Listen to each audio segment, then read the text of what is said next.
Stay hungry, stay foolish. Every morning you wake up, there are two doors.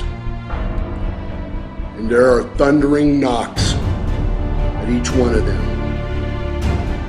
Behind one lies your destiny and living. Behind the other lies death.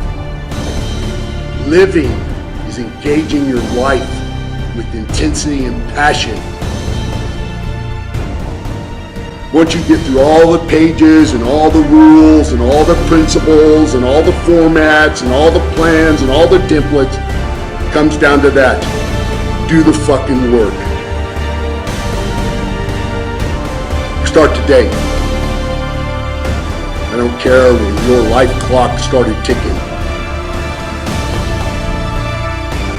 You can start fucking right now today. By 6/16, you can change your fucking perspective of the world and of your life. My advice? Fucking do it. Dig fucking deep and get it done.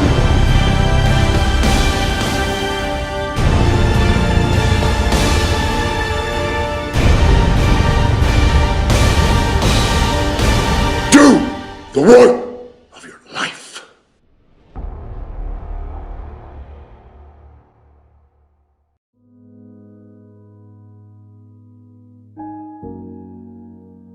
Your time is limited, so don't waste it living someone else's life. Don't be trapped by dogma, which is living with the results of other people's thinking. No matter what anybody tells you, words and ideas can change the world.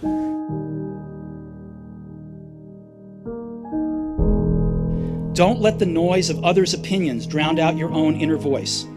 And most important, have the courage to follow your heart and intuition. They somehow already know what you truly want to become.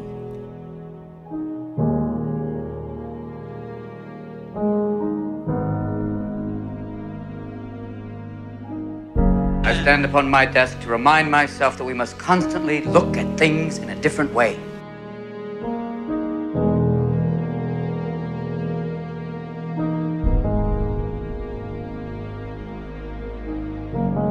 Just when you think you know something, you have to look at it in another way. Even though it may seem silly or wrong, you must try.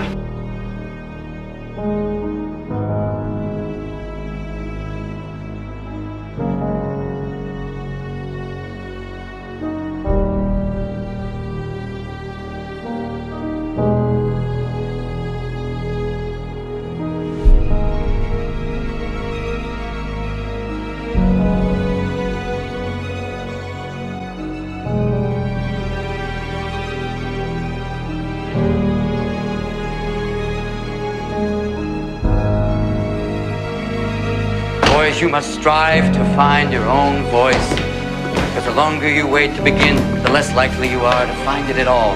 Thoreau said most men lead lives of quiet desperation. Don't be resigned to that. Break out. I suddenly had this kind of thing wash over me where I thought, imagine chasing that and not getting it, and getting it finally in your 80s or your 90s with all of life behind you and realizing what an unbelievable waste of your, it can't fill you up. It will never, if that's a hole that you have, that won't fill it.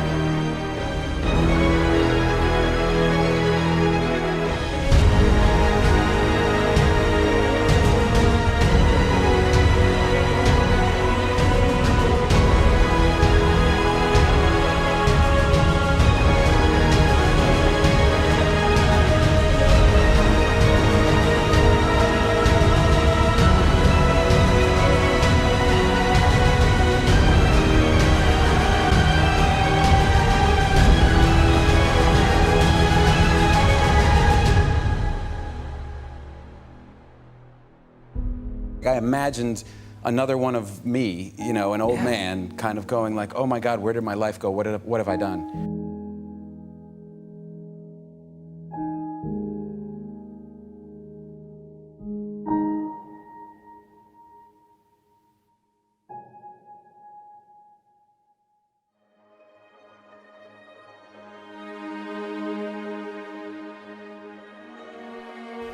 Reed College at that time offered perhaps the best calligraphy instruction in the country. Throughout the campus, every poster, every label on every drawer was beautifully hand calligraphed. Because I had dropped out and didn't have to take the normal classes, I decided to take a calligraphy class to learn how to do this. I learned about serif and sans serif typefaces, about varying the amount of space between different letter combinations, about what makes great typography great.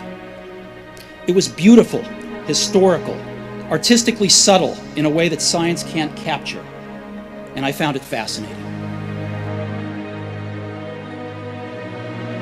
None of this had even a hope of any practical application in my life.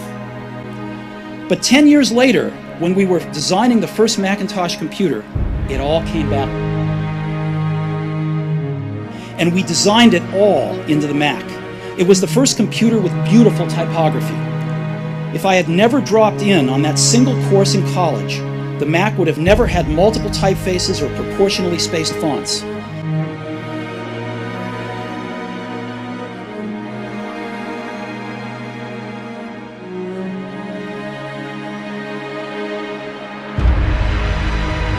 If I had never dropped out, I would have never dropped in on that calligraphy class, and personal computers might not have the wonderful typography that they do.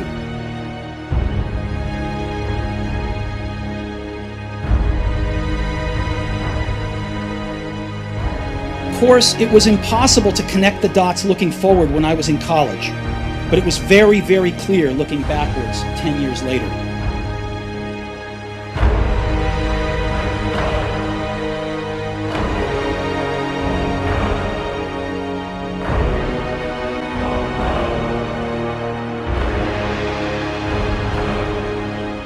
And if you don't bring your idea out here, when you die, all of us will suffer because we've been deprived of your genius because you allowed Butt to keep you in the bleachers and not pursuing your greatness. You'll take it to your grave with you.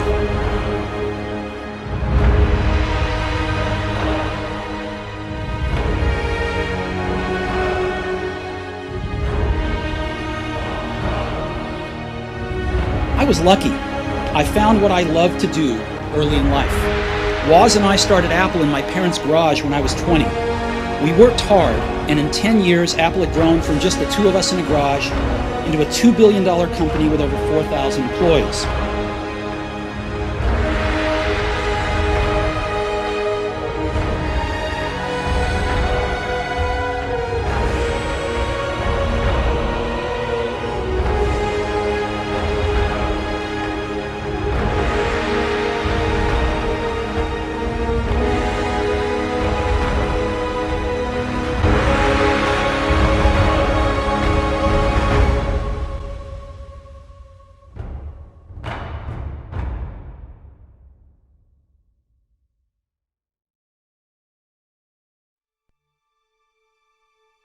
Go confidently in the direction of your dreams and live the life that you've imagined. And if you can't summon up the energy, the excitement, the enthusiasm for something, then your life every day is going to be a drag to wake up to. When you crawl out from underneath the covers every morning and you sit on the edge of the bed, you have a choice before you. Decide whatever you want to do, that you are now going to become actively involved right now, exploring the possibilities for you. That you're going to look at it and do just a little bit of it right now. Of their final issue was a photograph of an early morning country road, the kind you might find yourself hitchhiking on if you were so adventurous. Beneath it were the words, "Stay hungry, stay foolish." It was their farewell message as they signed off. Stay hungry, stay foolish.